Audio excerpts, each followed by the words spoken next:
Buenas tardes, mi nombre es Nancy Rojas, soy estudiante de Comunicación Social segundo semestre. Hoy para la clase de Historia vamos a ver la Guerra Fría. Lo primero que vamos a tratar es el enfrentamiento de los bloques. Terminada la Segunda Guerra Mundial por la victoria de los aliados liderados por Estados Unidos y Unión Soviética, se creía que se llegaba a tiempos de paz y colaboración entre las naciones. Sin embargo, estas dos enfrascaron una pugna por el control del mundo. Los acuerdos firmados en Yalta y Potsdam repartieron a Europa en dos sectores, el central y el oriental. El central estaba controlado por Inglaterra, que era aliado de Estados Unidos, y el oriental por Unión Soviética. Con unos territorios centrales que eran Alemania y Australia, se seguiría en disputa porque no se lograba establecer qué territorio se iba a dejar para cada quien. Estados Unidos continuaría con un control militar y diplomático en los asuntos europeos de Medio Oriente, antes controlados por Inglaterra, que en estos momentos se encontraba en decadencia. Este control militar, diplomático y económico de Europa Occidental por Estados Unidos se dio por la necesidad de reconstruir a Europa de la guerra. Estados Unidos ideó un plan llamado el Plan Marshall, que era para reconstruir a Europa con la utilización de la industria norteamericana. Sin embargo, a raíz de esta reconstrucción, Europa quedó sometida a los designios de los norteamericanos, traducido en la creación de la OTAN, Organización del Tratado del Atlántico Norte, creada con fines militares revestidos de cooperación política y económica de países como Canadá, Francia, Dinamarca, Bélgica, Gran Bretaña, Italia, Islandia, Noruega, Luxemburgo, Portugal, Holanda, Grecia y Estados Unidos. En el mapa los podemos ver en la parte azul oscura, son estos países. Aquí vendría Inglaterra, vendría acá Italia, Francia, toda esta parte de acá, toda la parte que está en azul, fueron los que firmaron ahí como ese convenio de la OTAN. Y Unión Soviética siguió con los mismos pasos establecidos, pero se llamó el Pacto de Varsovia. Entre ellos está Albania, Checoslovaquia, Bulgaria, Rumania, Polonia, Hungría, Mongolia, República Democrática de Alemania y pues la Unión Soviética, que realmente formaban todos estos países, era toda esta parte, y los aliados que eran estos de acá. Toda la parte que vemos aquí como en rosado, entre rojo y rosado. La parte de los aliados de Estados Unidos, los que vemos en azul claro, en azul clarito. Y los países que en estos momentos no se encontraban en ninguno de los dos eran estos países que eran las otras, que eran como las colonias.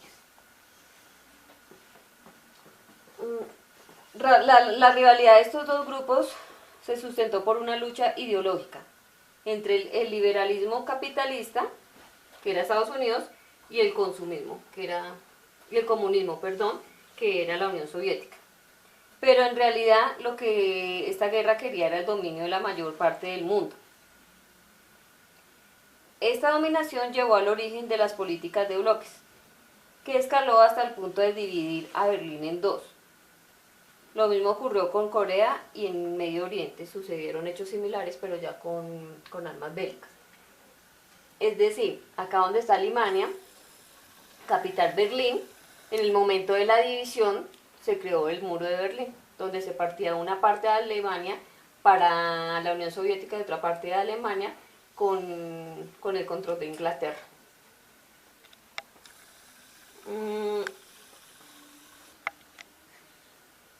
La otra parte que les decía era la de Corea, que también hubo la división.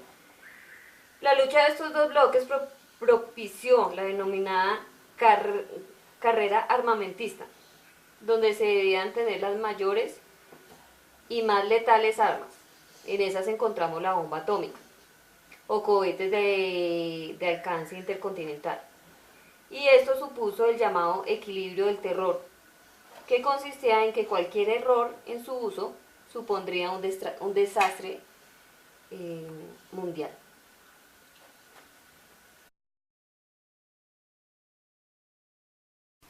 Descolonización y tercer mundo es el segundo tema a tratar. Antes del comienzo de la Segunda Guerra Mundial existían colonias como Inglaterra, Francia y Alemania, que resultaron decisivas en el trámite de la guerra, pues de allí se sacaron materias primas y ejércitos. Sin embargo, al finalizar la guerra, las potencias triunfantes hablaron de descolonización como principio de los pueblos libres, lo que dio aire a las colonias para buscar independencia. China, India, Afganistán y países de África como Egipto, Argelia y Angola protagonizaron procesos de descolonización. Vienen a ser los países que encontramos en color beige, son los países que empezaron a descolonizarse. Esos, al descolonizarse, pues tuvieron un resultado agridulce, pues quedaron con problemas económicos, sociales y económicos muy graves. Entre esos problemas tenemos el sistema de producción que era feudal, es decir, que se reducía a la clase dominante, quien eran los que ganaban. La economía estaba basada en la extracción de materias primas y no tenían un andamiaje industrial para hacerlo. Adicional a estos problemas, habían unos problemas sociales críticos, como eran las altas tasas de alfabetismo, las luchas internas, los desplazamientos de las poblaciones, las costumbres autóctonas que chocaban con las que se habían dejado por las potencias colonizadas. En conclusión, los países liberados del yugo de las potencias, pero no del yugo de la miseria. Es decir, el 65% de la población mundial son países subdesarrollados, infradesarrollados o del tercer mundo. Han existido intentos de unión entre estos países, procurando no inscribirse en ningún bloque. Sin embargo, su lucha continúa hasta nuestros días sin mayor avance.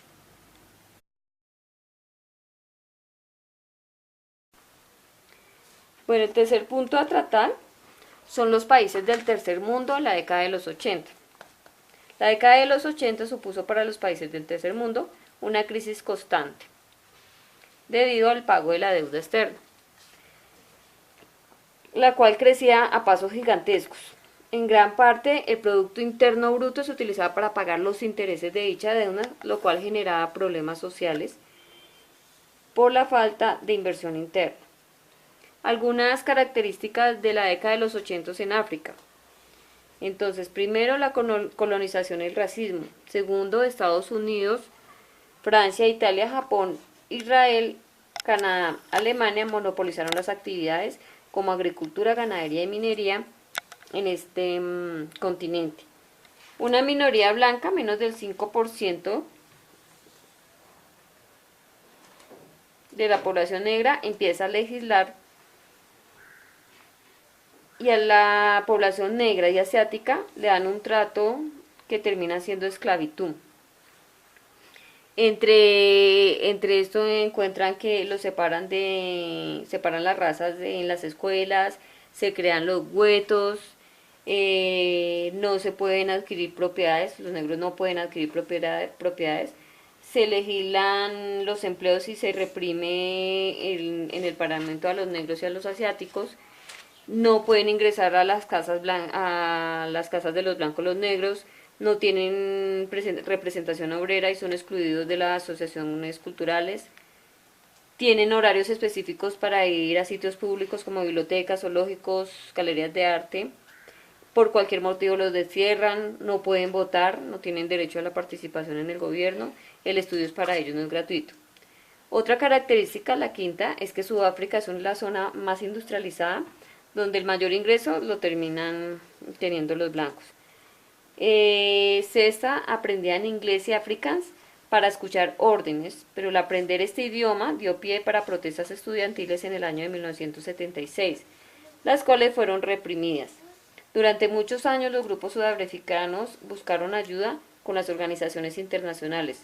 Esto no fue en vano y en 1991 la política separatista de apartheid, símbolo de la opresión racial, llegó a su fin.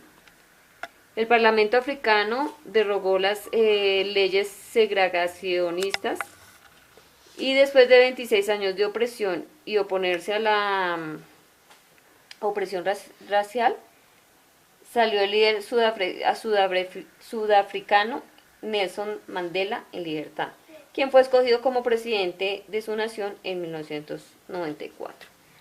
Ahora revisando Asia en la década de los 80, en Oriente Medio durante esta época fue conflictiva por las invasiones de Israel en los territorios y el no reconocimiento de Palestina como Estado, permitiendo el surgimiento de rebeliones. La más conocida fue la Infada, que consistía en acciones de resistencia diarias para obligar a Israel que saliera de los territorios ilegales ocupados. La situación aún persiste en estos momentos. Otro es que Irak persiste con un conflicto bélico por el interés occidental de sus campos petroleros. Irak con fuerte presencia de Estados Unidos. Y en Latinoamérica para los años 80 se declara como una década perdida debido a la salida del capital, por la deuda externa, la salida del capital y la poca inversión interna, aumenta la pobreza, hay caída de salarios, de los salarios mínimos. Las crisis económicas y políticas afectan a los gobiernos porque pierden credibilidad y legitimidad. Y los programas sociales empiezan a ser privatizados. En 1990, Bush determina el final de la etapa militarista y el inicio de una nueva fase democrática, la cual llamó Iniciativa de las Américas. En ello se respetaban los derechos humanos y se luchaba contra la corrupción. Pese a las buenas intenciones, Latinoamérica empieza a chocar con tal iniciativa.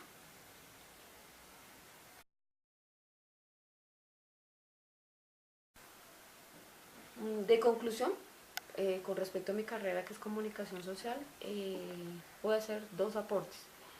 El primero, me parece muy importante tener claros estos temas, pues son los fundamentos donde se mueven política, económica y socialmente el mundo. Son las bases, es donde a raíz de eso vienen muchas cosas.